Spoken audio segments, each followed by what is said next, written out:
But yeah, good morning, everybody. Thanks for joining once again the next episode of our Agency Masters webinar series. Today, we're looking at project review all regret. So we're going to talk about how to actually run post-project reviews that hopefully will improve your agency.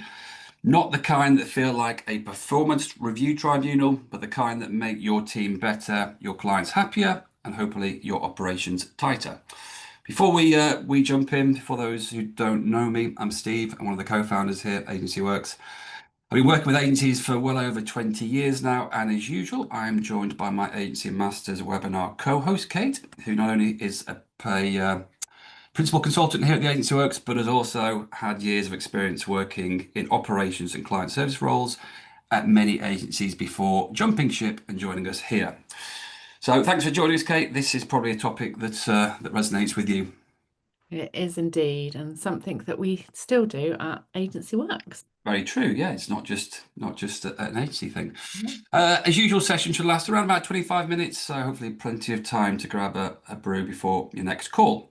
So you've probably been here. The project's done, the client's happy, your team is already probably 3 projects deep elsewhere. But here's the difference between good agencies and great ones. They don't just deliver, they debrief. So post-project reviews aren't just retro meetings, they're a hidden competitive advantage. So inside every review lies gold. Insights that sharpen your processes, reveal blind spots, and hopefully forecast future success or failure. They're basically a map to your next win.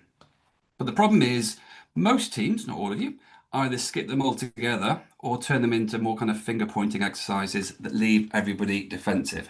So this morning, we're going to be looking at how to use the 48-hour rule to review more effectively, ways to uncover the real drivers of project success beyond what went wrong, why client feedback is goldmine, the key to honest team feedback without the tribunal, tips to turn insights into process improvements that actually stick, and also how to document lessons instead of forgetting them.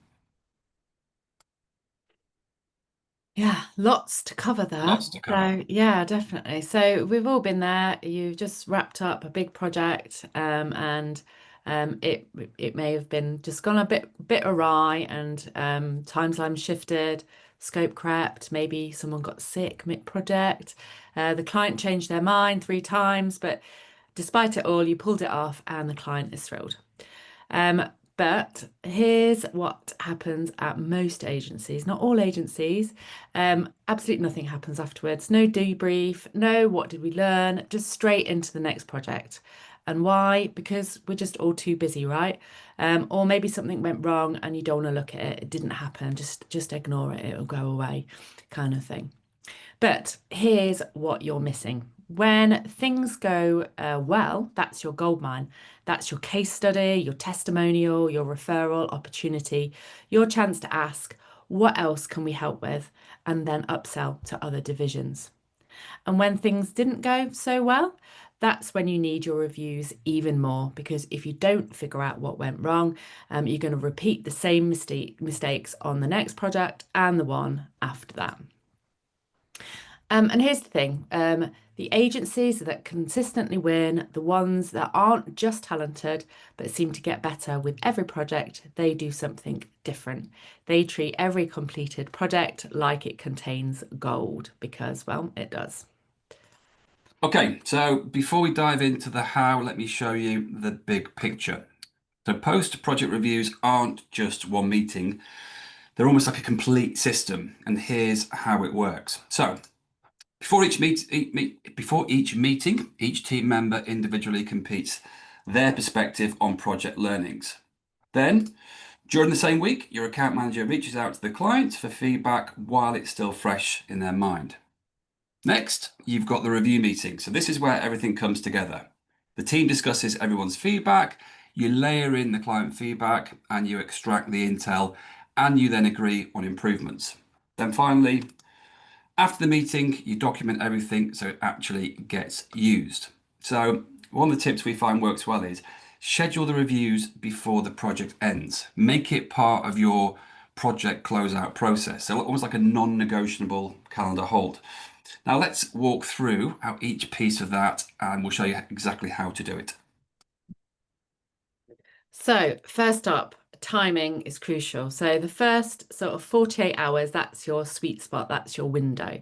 So, this is not immediately after your project delivery when people are tired, emotions are high, and you're not going to get the good insights. But also not 3 weeks later because memories fade, especially mine, and people rationalize problems away. So 48 hours, as I say, is like the sweet spot. The adrenaline has worn off, but the details are still crisp. So your designer still remembers exactly why the third round of revisions happened, but your account manager still has the client conversations fresh in their mind. So within 48 hours of project delivery, send out the prep doc. This is where each team member individually completes their perspective on the project learnings. This does two things. One, people have time to reflect and process, not just react. And two, they've already documented their thoughts, which means the review meeting is about discussion, not about trying to remember what happened. Okay, so most agencies either skip client feedback entirely, are already on to the next project, or maybe be afraid what they might hear if they asked. Or they might send a generic survey that gets ignored or returns responses like, yeah, everything was great, 5 stars. Here's how you should be doing it right though. First thing, tell them it's coming. Make it part of how you work. So you can say at the end of every project, we schedule a 15-minute debrief. It helps us get better and it gives you a chance to tell us what's working. No surprises, it's just what we do. Also, timing matters here too. You want to ask within a week of project delivery. So not immediately, let them live with the work for a few days, but also not months later when they've moved on. Also, the medium matters. Don't just send a survey, have a conversation. Like a 15-minute call if they're local, go and grab a coffee. You want to have dialogue, not data points. So say something like, we're always looking to improve how we work. Would you have 15 minutes to debrief on the project? But that also includes asking better questions. So here's a framework for doing that bit too. Start with what part of the project exceeded your expectations. This tells you what to emphasize with future clients. Then, if you were doing this project again, what would you change about how we work together? So notice the framing, not what did we do wrong, but how would we work together differently? This invites honest feedback without making it feel like a criticism. Yeah, good point. Next, what was the most frustrating part of the process? Give them permission to be honest and don't defend or explain when they answer. Just listen and ask follow-up questions. Things like, no, can you tell me more about that? What could you have done differently? What could you do better? And then what did you learn about your own team or process through this project? So this question is sneaky, but it's a good one. So it gets them reflecting on their side of the equation, which often reveals hidden issues. So maybe they realize their approval process is broken, or maybe they discovered a stakeholder they should have involved earlier. Check against your agreed metrics too. Did you deliver what you promised? Did you hit the service levels you committed to? Warmth is what makes the client want to work with you again. Were you responsive, collaborative, or easy to work with? This is a good one as well. Would you work with us again? If not, why and why not? So it's simple, it's direct, and their answer will tell you everything about whether you actually delivered any value at all.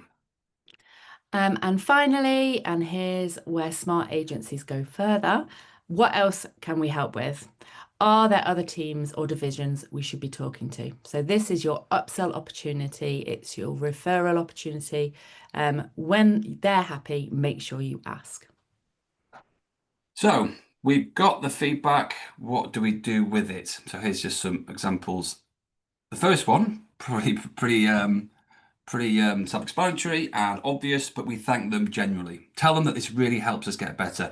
Maybe even tell them one specific thing that you'll change based on their input that closes the loop and shows that you're actually listening. Next, I mentioned previously, document it immediately. So while you're still on the call or right after it, capture direct quotes if you can. Obviously, much simpler these days with the AI note takers.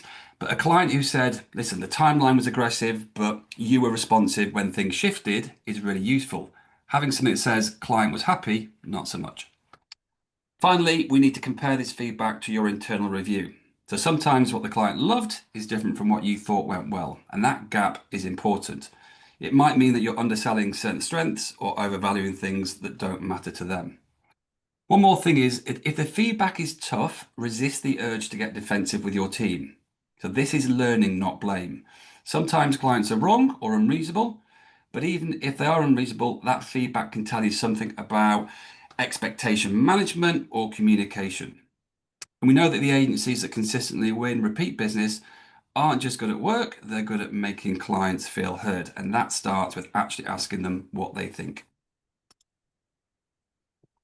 All right, so that was all your client stuff, but how about your internal review meeting?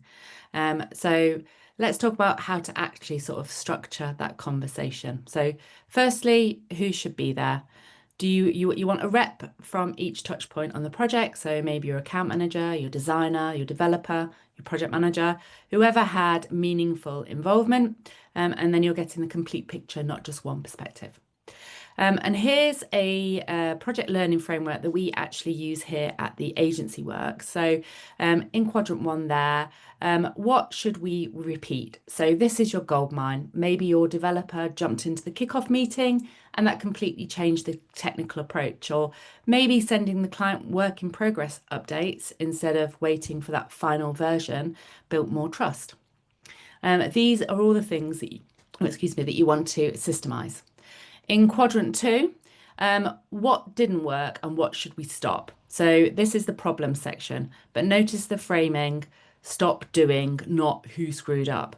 You're looking at processes, not people. Maybe your review process has too many stakeholders, or maybe your timeline template doesn't account for client holidays. These are all structural issues. And quadrant three, what surprised us. So this is the learning section. Maybe the client cared way more about the app that you built than you expected. Maybe the project took half the time you estimated because the client was incredibly responsive. Surprises tell you where your assumptions are wrong. And quadrant four, what would we do differently next time? So this is your action item section, specific concrete changes, not something fluffy like communicate better, that's useless, but send the client a 5-minute video after every milestone is actionable. And lastly, think about spending 10 minutes per quadrant, keep it focused and keep it moving. Yeah, very good. But also as well, that's kind of, the feedback from clients and internal, but also don't forget to review your financials. You don't want to forget the numbers. Now, if you're using a system, something like Synergist, which I know quite a lot of you on the call are, then maybe look at things like estimated versus actuals, or maybe what's been quoted to what's been invoiced. You might want to look at a kind of a timeline performance, or maybe what we term client investment, which is basically your under over recovery. So actually, did the project make money? Did it take twice as long as you thought? That's the kind of data you need when you're doing these project wash-up meetings.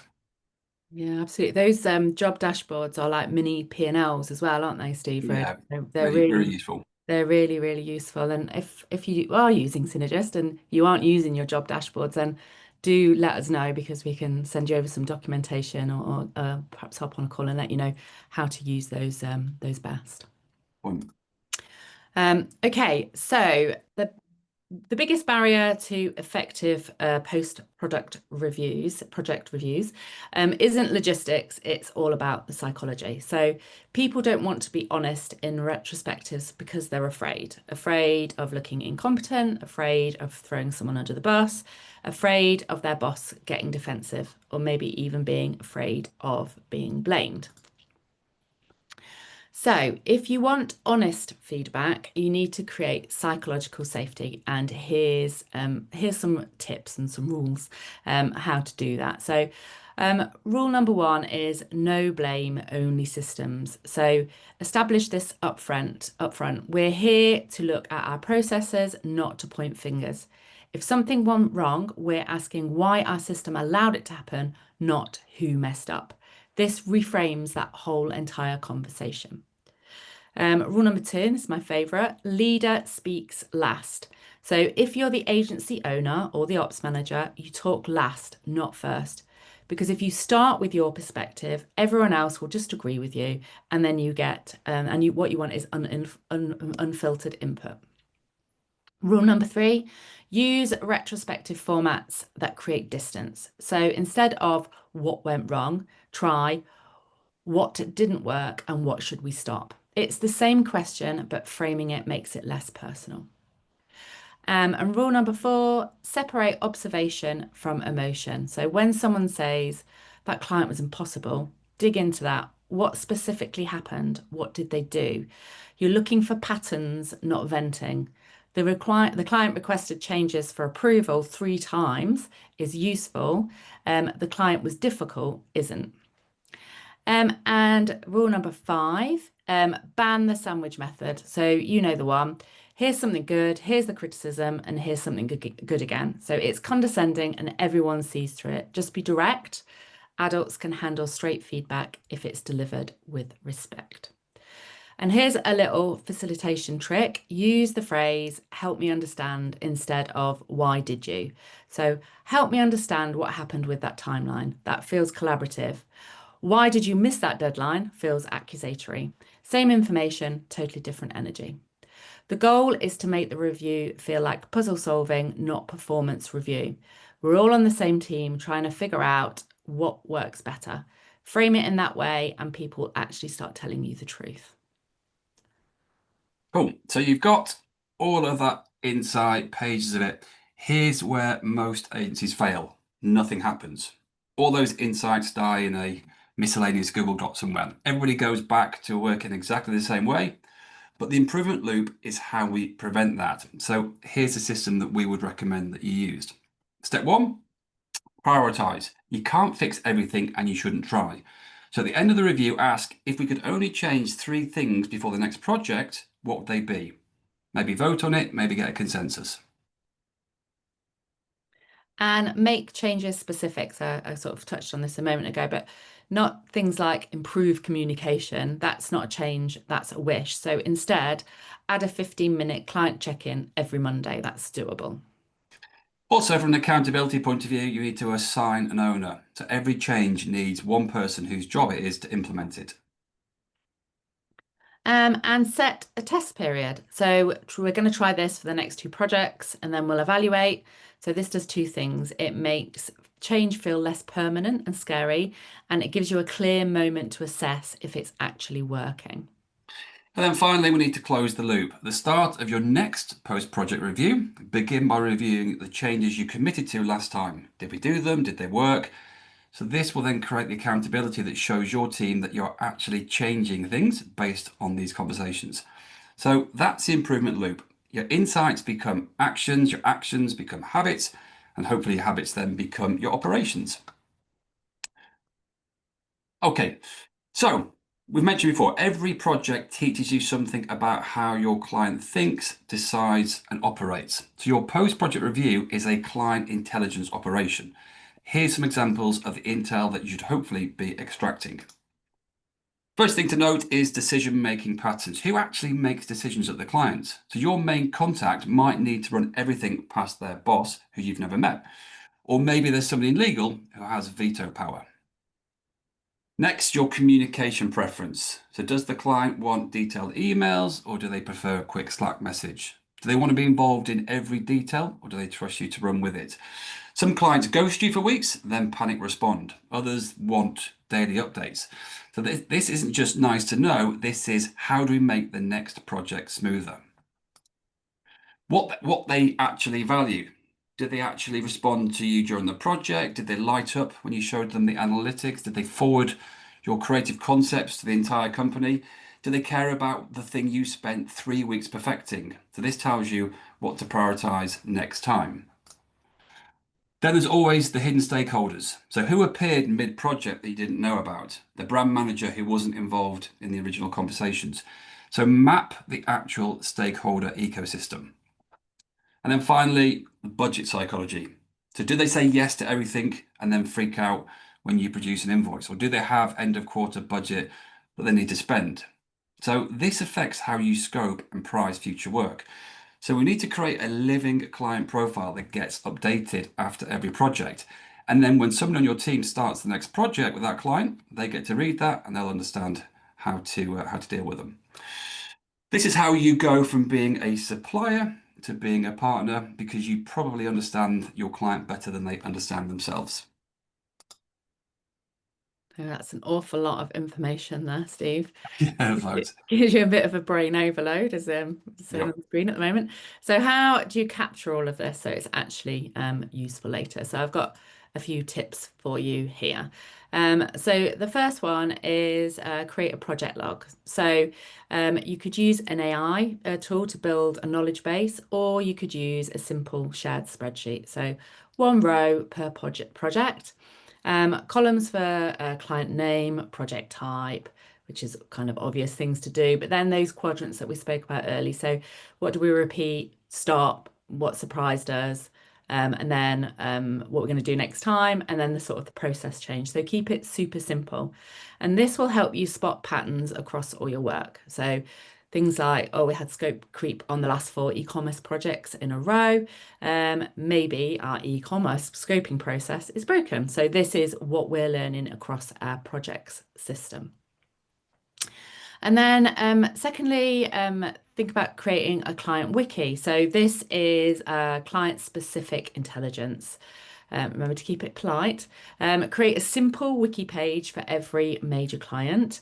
After each project, you add an entry with what surprised us this time, how they've evolved, any new stakeholders, updated preferences, things like that. And then when someone starts a new project with that client 6 months later, they read the last 3 entries. It takes 10 minutes to write, but saves hours of mistakes. So this is you're getting smarter about specific client systems. If you do use Synergist, by the way, you could potentially use task types to do that as well. And lastly, sort of a playbook update. So this is where insights become standard practice. So after every review where you identify something that should become standard practice, you update the playbook. The playbook is alive, it evolves with every project, and this is your how we actually work now system. And the key principle, documentation should take less than 15 minutes to create and less than 10 minutes to consume. If it takes longer than that, nobody will do it or use it. So the best documentation system is the one your team actually uses. Think about starting simple. You can always add in complexity later. Yep, good advice. So the agencies that win consistently aren't lucky. They're not even necessarily more talented, but they are learning machines. Every project makes them smarter, faster, and more valuable to their clients. So if you take away just 3 things from today, I would recommend it be these 3 things. Number 1, review within 48 hours. Do it while everything's still fresh, the good, the bad, and the lessons. Wait too long and you lose the honesty and the energy. Second thing is, if something went wrong, fix the process, not the person. That's how you build trust and stop issues repeating. And then finally, every review should end with just 3 improvements that you'll actually act on, not producing a long wish list that will always get forgotten.